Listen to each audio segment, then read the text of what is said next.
वृंदावन बिहारी लाल की जय।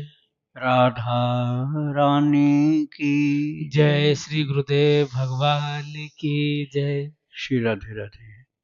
भक्ति प्रश्नोत्तरी कार्यक्रम प्रारंभ किया जा रहा है। आइए हम भक्ति संबंधित प्रश्नों को श्रवण करें। श्री राधे राधे गुरु जी, आपके श्री चरणों में कोटि कोटि दंडवत प्रणाम। नागपुर महाराष्ट्र से हैं गुरु जी। इनका प्रश्न है, मुझे बचपन से ही हनुमान दादा बहुत ही अच्छे लगते थे। लॉकडाउन में हनुमान दादा सपने में स्मित मुस्कान दिखाकर मेरे भक्ति के संस्कार जगा गए।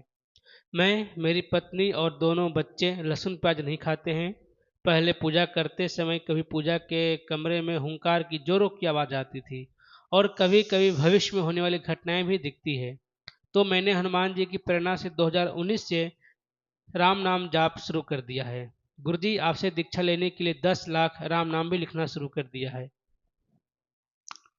बहुत अच्छी बात है जो आपने बताया। ये दुर्लभ चीज है। यह बहुत विरले ही किसी व्यक्ति को यह लाभ मिल पाता है।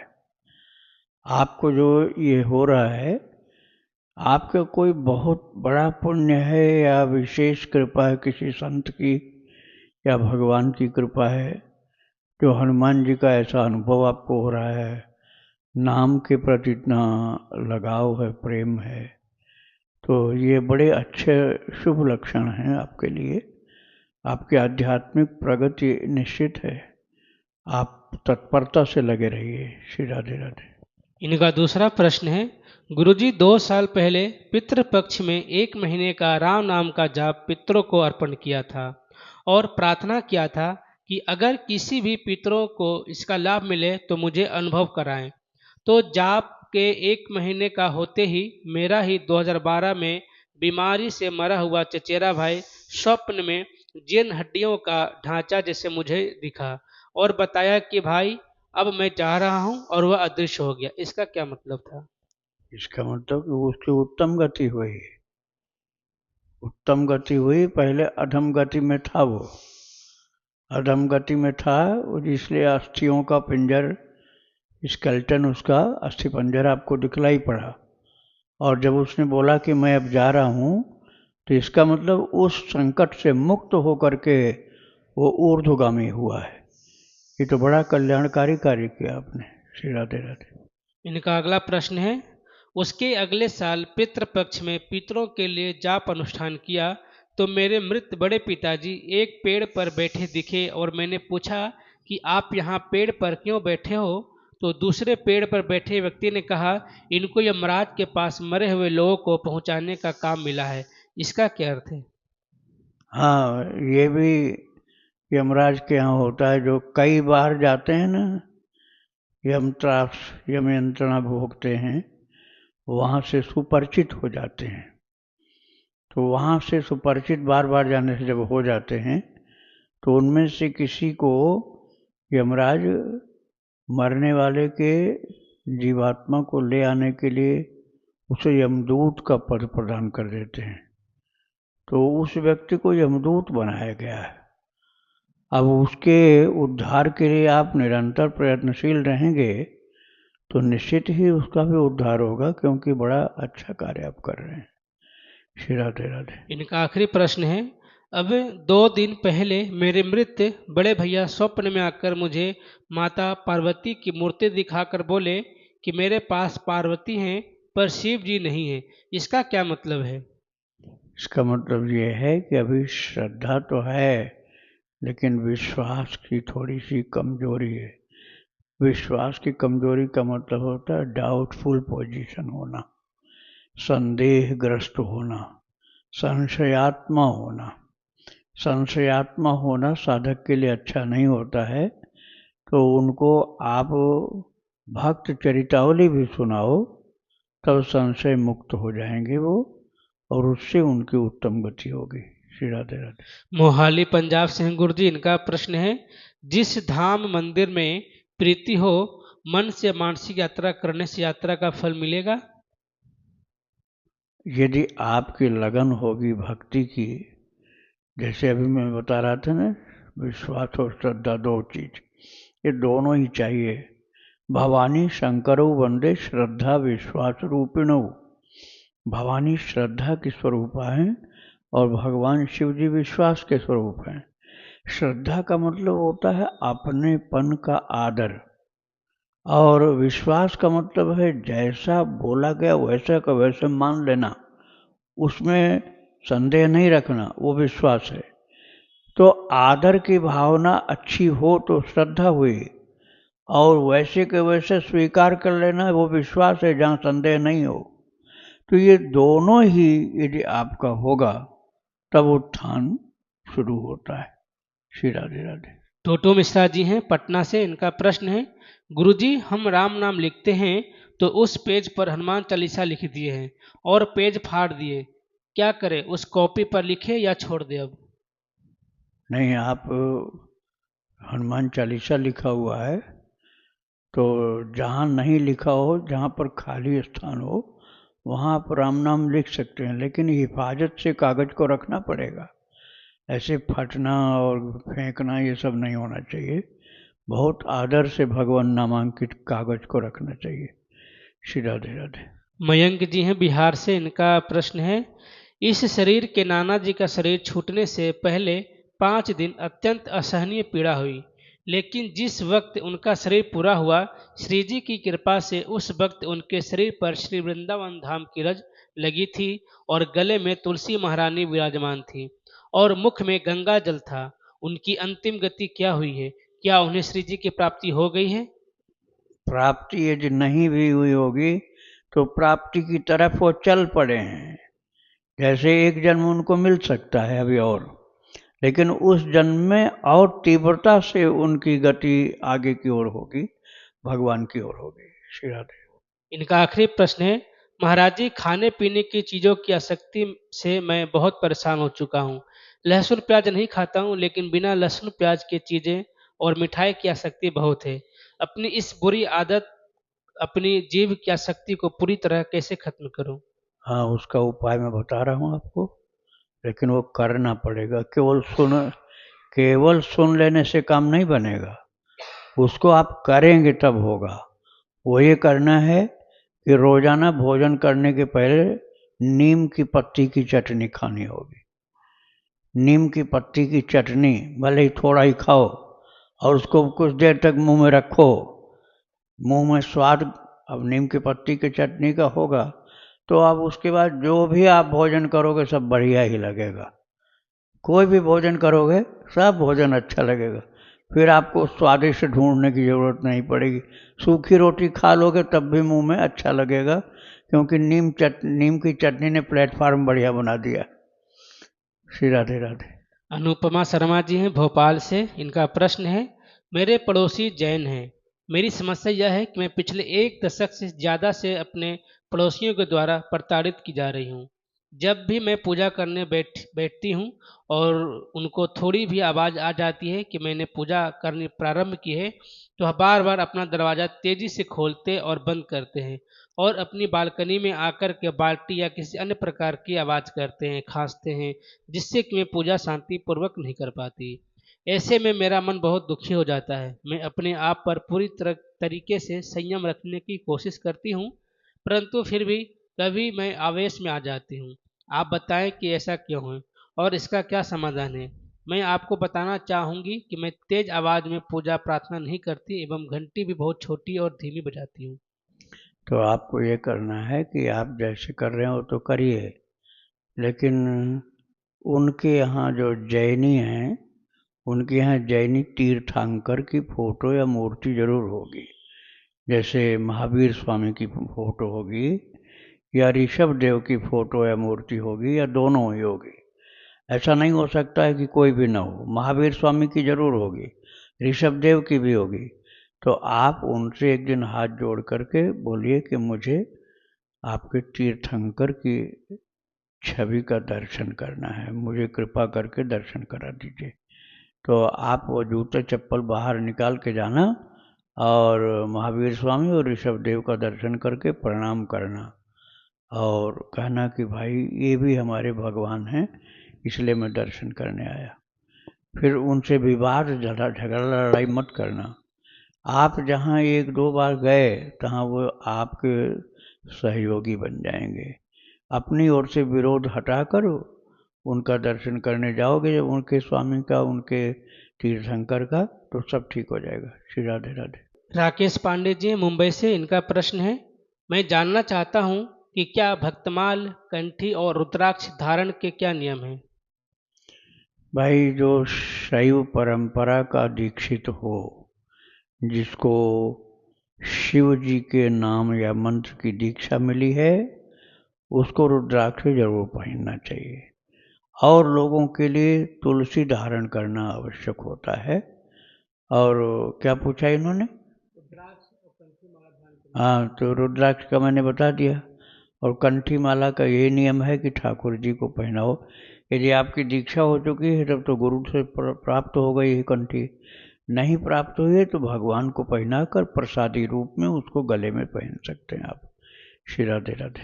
इनकी आखिरी प्रश्न है, मेरी धर्म पत्नी ने पड़ोस के घर से नर्मदेश्वर शिवलिंग लाया है फ्री में और रोज पूजा करती है, क्या इसका फल मिलेगा? उसे वो पैसे दे रही थी पर पड़ोसी महिला ने लिया नहीं, ऐसे में क्या किया जाए? ऐसे में ये करना चाहिए कि जहाँ कोई शिव मंदिर हो वहाँ पर जाकर शिव मंदिर में भेंट पात्र में कुछ द्रव्य आप अर्पण कर दीजिए। वो नहीं ले रहे हैं तो दूसरे शिव मंदिर में भेंट कर दीजिए, तो प्रकारांतर से वो सेवा हो जाएगी और वो पूजन आप चालू रखिए। राधे राधे। कोलकाता से गुरुजी, इनका प्रश्न है, गुरुजी जब हम किसी भी संत महाराज को उनकी वाणी को मानते हैं तो ऐसा बहुत बार होता है कि वह अपने अन्य भक्तों को या शिष्य को भक्ति मार्ग के विषय में आदेश करते हैं, पर कभी कभी ऐसा होता है गुरुजी कि हम सुनते तो हैं पर जिनकी समस्या के समाधान हेतु उन संत महाराज ने उपाय बताएं उनकी परिस्थितियां अलग होते हैं और हमारी अलग, और भी ऐसे छोटे छोटे कारण हेतु होता यह है कि जो सब कुछ उनसे सुना वो नहीं कर पाते और मन में अपराध बोध होता है कि हमें दोष तो नहीं लग रहा है, और हर बार जो डाउट भी होता है वह भी सब पूछ लूं, ऐसा संभव भी नहीं हो पाता है। गुरुजी ऐसे में हमें कौन सी आज्ञा का पालन करना चाहिए? जिन भी संत महाराज को हम मानते हैं वह जो केवल हमसे कह रहे हैं उसका ठीक से पालन करें गुरुजी, या फिर गुरुजी अभी हमारी दीक्षा नहीं हुई है तो जब अगर कभी दीक्षा हुई तो दीक्षा के समय गुरुजी जो आज्ञा करेंगे बस उसका पालन ठीक ठीक करना है गुरुजी। राधे राधे। दीक्षा जब नहीं हुई है तो सबकी आज्ञा का पालन करना आवश्यक नहीं है। दीक्षा हो जाने के बाद गुरुदेव की आज्ञा का अधिक से अधिक पालन करना जरूरी होता है। किंतु अभी आप जहाँ से संत से आपको भक्ति, ज्ञान, वैराग्य, विवेक, सत्संग ये सब प्राप्त हो रहा हो, वहाँ से उनकी उपयोगी बातों को सिर माथे चढ़ाकर स्वीकार करिए और यथासंभव उसका पालन भी करिए। श्री राधे राधे। सूरत से गायत्री जी हैं, इनका प्रश्न है, प्रभु जी लड्डू गोपाल और राधा कृष्ण को तुलसी की लकड़ी का दीप कब कब प्रज्वलित कर सकते हैं? तुलसी की लकड़ी का दीप? हाँ, तुलसी की लकड़ी का दीप जो होता है वो दिया बनाना तो मुश्किल है। आप दीपक में रुई की जो होगी लौ, उसको घटाने बढ़ाने के लिए तुलसी की लकड़ी रख सकते हैं। तुलसी की लकड़ी पतली सी दिया में लौ को घटाने बढ़ाने के लिए, बत्ती को सरकाने के लिए रख सकते हैं। आप केवल तुलसी की लकड़ी की दिया बनाएंगे तो जलेगा नहीं, बुझ जाएगा। इसलिए दीपक में बत्ती तो चाहिए रुई की, उसके इधर उधर सरकाने घटाने बढ़ाने के लिए तुलसी की लकड़ी आप रख सकते। श्री राधे राधे। सोनम जी हैं पटना बिहार से, इनका प्रश्न है, सिया सहचरी की दीक्षा कहाँ से प्राप्त करें? सिया सहचरी की दीक्षा के लिए आप लक्ष्मण किला अयोध्या जी जाइए या रूप कला जी के आश्रम में जाइए अयोध्या जी, वहाँ से दीक्षा हो जाएगी। श्री राधे राधे। आशीष शर्मा जी हैं करौली राजस्थान से, इनका प्रश्न है, महाराज जी मेरे घर में 12 साल से क्लेश है और पितृदोष भी है और कुलदेवी भी नाराज है, कृपया मेरी समस्या का समाधान करें। इसका समाधान ये है कि घर के सब लोग बैठ करके श्री राम जय जय राम, श्री राम जय जय राम, घर के सब लोग बैठकर एक साथ कीर्तन किया करो रोजाना, कम से कम आधा घंटा से कम नहीं, ज़्यादा जितना कर सको उतना करो, 1 घंटा 1.5 घंटा 2 घंटा जो भी कर सको, सभी लोग बैठकर करो। ऐसा नहीं कि किसी को छूट दोगे आप। जो नहीं बोल पा रहा बीमार है उसको पास में बैठा लो, कह दो तुम सुनो बोल हम रहे हैं, तो धीरे धीरे वो भी बोलेगा, जोर से नहीं बोल पाएगा तो धीरे धीरे बोलेगा। तो सभी का सामूहिक कीर्तन यदि होगा तो ये जितने पितर दोष या और किसी की नाराजगी सब ठीक हो जाएगी। श्री राधे राधे। पटियाला सिंह गुरु जी, इनका प्रश्न है, महाराज जी एक एकांतिक विरक्त साधक की दिनचर्या कैसी होनी चाहिए ताकि हम इसी जन्म में भगवत प्राप्ति कर पाएं? हमें क्या क्या सावधानियां रखनी चाहिए ताकि हमारे 24 घंटे साधना में ही निकले? इसके लिए सबसे पहले तो कुसंग का त्याग करना होता है। कुसंग त्याग करके सुसंग अर्थात साधकों का संतों का संग करना होगा। खान पान शुद्ध करना होगा। अशुद्ध आहार बिल्कुल वर्जित है। शुद्ध सात्विक आहार भगवान को भोग लगा करके सबको जितने लोग को खिला सको उनको खिला के तब प्रसाद रूप में ग्रहण करो। भक्त चरितावली और भगवान का चरित्र प्रतिदिन श्रवण करो, किसी दिन भी नागा नहीं कर सकते हो। और नाम जप करना, नाम लेखन करना है। नाम कीर्तन कहीं होता हो तो वहाँ जाके थोड़ी देर प्रणाम करके बैठो और वहाँ की रज को माथे से लगाओ, बहुत प्रेम के साथ सिर जमीन पर रख के प्रणाम करो। परिक्रमा करो उन लोगों की जो कीर्तन कर रहे हैं, उनकी 4 परिक्रमा करके तब आगे बढ़ना चाहिए। कुछ संभव हो तो उनकी सेवा भी करनी चाहिए। ये अधिक से अधिक करते रहोगे जितना जितना मैंने बताया है तो इसी जन्म में सब कुछ उपलब्ध हो जाएगा। श्री राधे राधे। विनीता जी हैं वाराणसी से, इनका प्रश्न है, मैंने नाम दीक्षा ली है और शरणागति मंत्र दीक्षा दूसरी गुरुदेव से लिया है, क्या यह सही है 2 अलग गुरुओं से लेना? एक ही संप्रदाय के होंगे दोनों लोग तब तो फिर सही है, लेकिन यदि ऐसा नहीं है तो थोड़ी गड़बड़ी हुई है आपसे। चलो आपने जो दीक्षा ले ली वो तो ठीक है। अब आप भक्तों का चरित्र खूब सुनो और भगवान का भी चरित्र सुनो। 5 श्लोक गीता का रोजाना पाठ किया करो। 5 श्लोक, कम से कम 5 श्लोक, तो फिर आपका सब सही हो जाएगा। राधे राधे। आयुषी जी हैं रतलाम से, इनका प्रश्न है, मेरे इष्ट भूत भावन भगवान भोलेनाथ हैं, क्या मैं हरिओम जाप कर सकती हूँ? यह नाम है या मंत्र? क्या इससे नाम की तरह ही चलते फिरते उठते बैठते भी जपा जा सकता है हरिओम? जपने के लिए किस माला का प्रयोग करूं?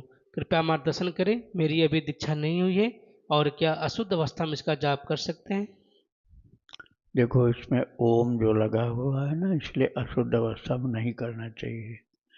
हरि हरि हरि शरणम, हरि शरणम, हरि शरणम, हरि शरणम, या हरे नमः, हरे नमः, हरे नमः, हरि हरि हरि हरि जय हरि, ऐसे आप बोल सकते हो। लेकिन ओम यदि लगा हुआ है तो अशुद्ध अवस्था में नहीं बोलना चाहिए। श्री राधे राधे। राजस्थान सिंह गुरु जी, इनका प्रश्न है, क्या अंजीर का फल सात्विक आहार में गिना जाता है?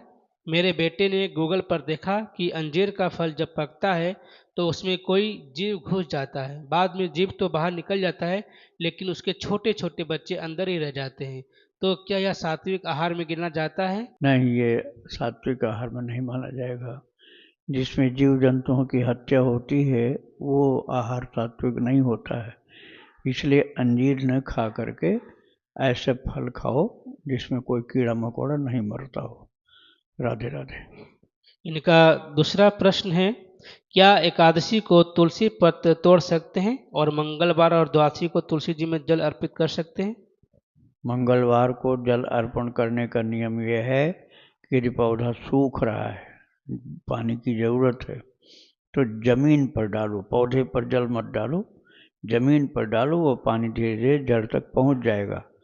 मंगलवार और रविवार दोनों दिन की बात यही है।